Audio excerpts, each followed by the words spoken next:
বা মূল দুটো ভাগে ভাগ করছে, একটা হচ্ছে স্থানিক মূল আর হচ্ছে অস্থানিক মূল।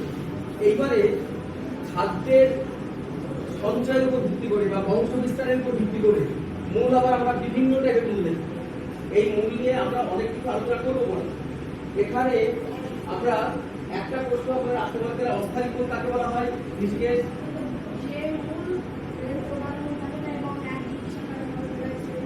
হ্যাঁ, অর্থাৎ যে মূলটা প্রধান মূল যেখান থেকে কেটে গেল বা নষ্ট হয়ে গেল, ঠিক সেই জায়গা থেকে অসংখ্য মূল তৈরি হয়, সেটাকে বলা হয় তুচ্ছ মূল। এইবারে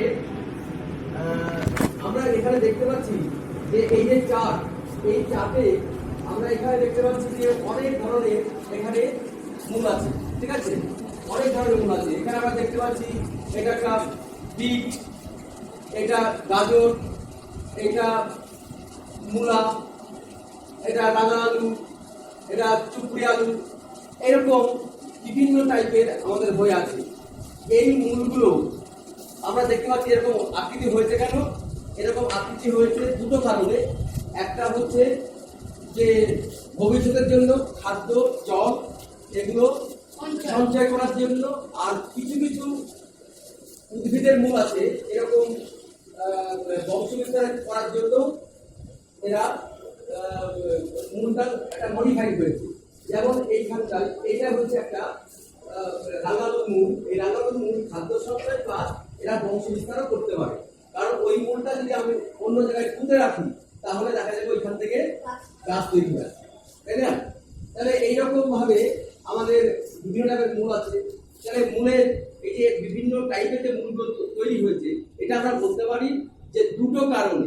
একটা হচ্ছে খাদ্য সঞ্চয়ের জন্য, অর্থাৎ প্রতিকূল পরিবেশ যখন পায়, প্রতিকূল পরিবেশের সঙ্গে অ্যাডজাস্ট করার জন্য আমাদের জলের ক্রাইসিস হয়ে যায়, খাদ্যের ক্রাইসিস হয়ে যায়, যাতে সেই গাছটা মরে না যায় তার জন্য মূলের মধ্যে ওইরকমভাবে শ্বেতসার জাতীয় খাদ্য জমা করে রাখে, জল সঞ্চয় করে রাখে ভবিষ্যতের জন্য, ঠিক আছে?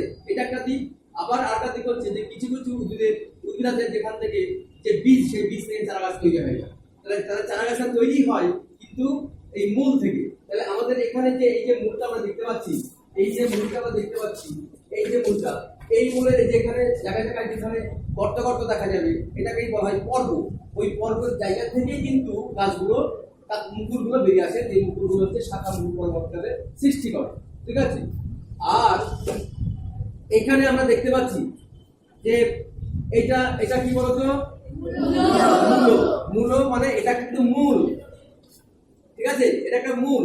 এই মূলটাই কিন্তু এখানে স্ফীত হয়েছে, মোটা হয়েছে। এই মোটা হওয়ার কারণটাই হচ্ছে যে ভবিষ্যতের খাদ্য সঞ্চয় করবে, ঠিক আছে? তারপরে দেখো এটা গাজর, এটাও কিন্তু একটা পরিবর্তিত মূল। এটা হচ্ছে পরিবর্তিত মূল। পরিবর্তিত মানে এর ভিতরে প্রচুর পরিমাণে ক্যারোটিন জমা হয়ে আছে, আর প্রচুর পরিমাণে জল জমা হয়ে আছে, এবং মূলটা অন্য আকৃতি হয়েছে। একটা ক্যারোটিন আছে বলে এটা রংটা হচ্ছে লাল, তাই না? এটাতে মূল। তারপরে এইখানে আমাদের আরো কিছু আছে। এই যে খাদ্য সঞ্চয় এবং বংশ বিস্তার, এটা শুধুমাত্র যে মূলের মাধ্যমে করে কোনো কোনো উদ্ভিদ তা নয়। কিছু কিছু উদ্ভিদ আছে যারা কাণ্ডকে এই কাজে ব্যবহার করে, অর্থাৎ কিছু কিছু উদ্ভিদের কাণ্ড বিভিন্ন কাজের জন্য তারা মডিফাই করে। সেই মডিফাইড মানে হচ্ছে যে তারা একটা স্ফীতকার হয়ে যায়, স্ফীতকার হয়ে যায়। আমরা এখানে কতগুলো কাণ্ড দেখবো, পরিবর্তিত কাণ্ড। সেটা এটা একটা কি? গোল আলু, তাই তো? গোল আলু। এই গোল আলুর যেখানে যেখানে কিছু কিছু গর্ত গর্ত হয়ে আছে, এই গর্তগুলো দেখো যে এই গর্তগুলো হচ্ছে কিন্তু পর্ব। এই পর্ব থেকে এখানে মুকুল বেরিয়ে আছে। এরা অনুকূল পরিবেশ পেলে এরা কি করে? এইখান থেকে মুকুল সৃষ্টি করবে এবং বংশ বিস্তার করবে। অর্থাৎ গোল আলুর বীজ লাগিয়ে কিন্তু গোল আলুর গাছ তৈরি করে না। এটা যদি আমরা দুভাগে ভাগ করে দুটো জায়গায় লাগাই, দুটো জায়গাতেই কিন্তু গাছ তৈরি হয়ে যাবে। তাহলে এটার মূল কাজই হচ্ছে কি? বংশ বিস্তার করা।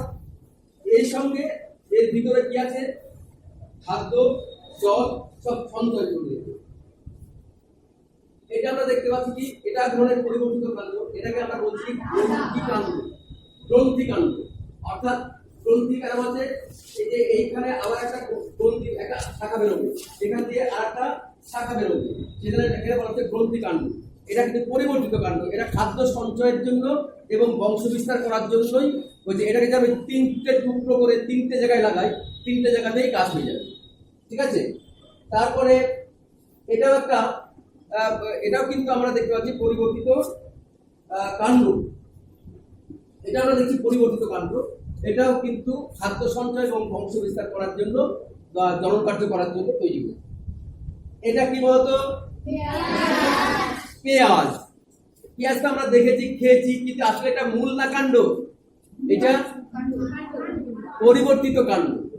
পরিবর্তিত কাণ্ড কারণ এটা হচ্ছে খাদ্য সঞ্চয় এবং এর মধ্যে জলীয় অংশ জমা করে রেখেছে, প্লাস এর মাধ্যমেই বংশ বিস্তার হয়, ঠিক আছে। এর মাধ্যমে বংশ। এই পেঁয়াজটা যদি আমি লাগিয়ে রাখি, এই সামনে সিজন আসছে, মানে কার্তিক মাসের শেষে যদি আমি এটা মাটিতে পুঁতে রাখি, এখান থেকে আবার পেঁয়াজের গাছ তৈরি হয়ে যাবে, তাই না? তাহলে এটাও কিন্তু বংশ বিস্তার এবং খাদ্য সঞ্চয়ের জন্য তৈরি হয়েছে। আমরা আমাদের যে চার্ট, এই চার্টে নিচের দিকে আরো কিছু অংশ আছে। এখানে আমরা যেগুলো দেখতে পাচ্ছি, এগুলো কি বলতো? বিভিন্ন টাইপের কাণ্ড, বিভিন্ন ধরনের কাণ্ড, ঠিক আছে। যেমন এখানে দেখো অনেকগুলো আমাদের এখানে কি কি আছে? দুর্বা ঘাস আছে, পুঁই আছে, ঝুমকুলতা, জঙ্গলি মটর, এটা জঙ্গলি মটর, বিভিন্ন রকম আছে। এই যে এইখানে আমরা যেগুলো দেখতে পাচ্ছি, এগুলো কিন্তু ওই বিভিন্ন কাজের জন্য মডিফাইড হয়ে গেছে।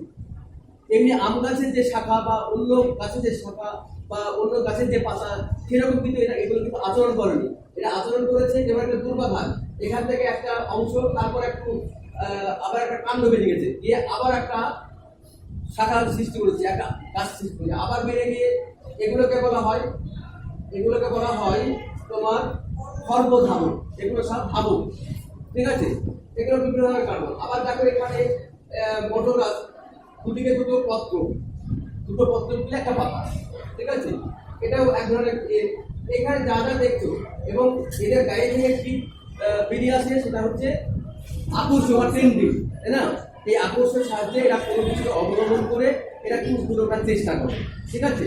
এবং এরাও কিন্তু মানে এক একটা জায়গাতে এক এক ধরনের এরকম লতানো গাছ হয় বলে, এবং যে পরিবেশটা পায় সেই পরিবেশের জন্য, সেই পরিবেশের সঙ্গে খাপ খাওয়ানোর জন্য সেই তার কিছু দেহের পরিবর্তন হয়েছে। তাহলে সকলে বুঝতে পেরেছে তো? ঠিক আছে।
চন্দ্রহাটি দিলীপ কুমার হাই স্কুলের প্রধান শিক্ষক সুকান্ত কুমার পাল।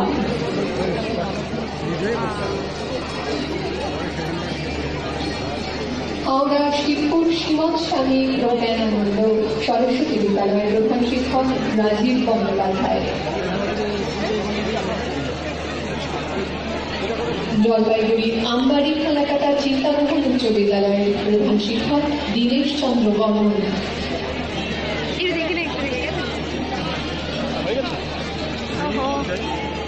কলকাতার যাদবপুর বিদ্যাপীঠের প্রধান শিক্ষক পরিমল ভট্টাচার্য।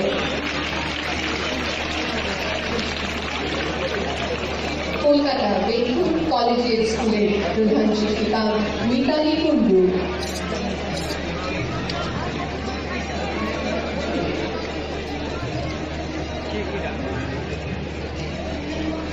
বেলুর কলেজের স্কুলের প্রধান শিক্ষিকা মিতালি কুন্ডু। কলকাতা কাঞ্চননগর স্বর্ণময়ী বিদ্যাপীঠের প্রধান শিক্ষক কাজী মাসুম আক্তার।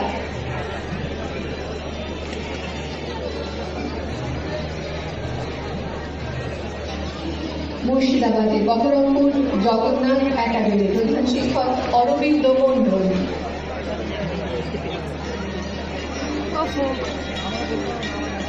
নদিয়া চাঁদগাঁও পূর্বাচল বিদ্যাপীঠের প্রধান শিক্ষক তিলক রঞ্জন রায়।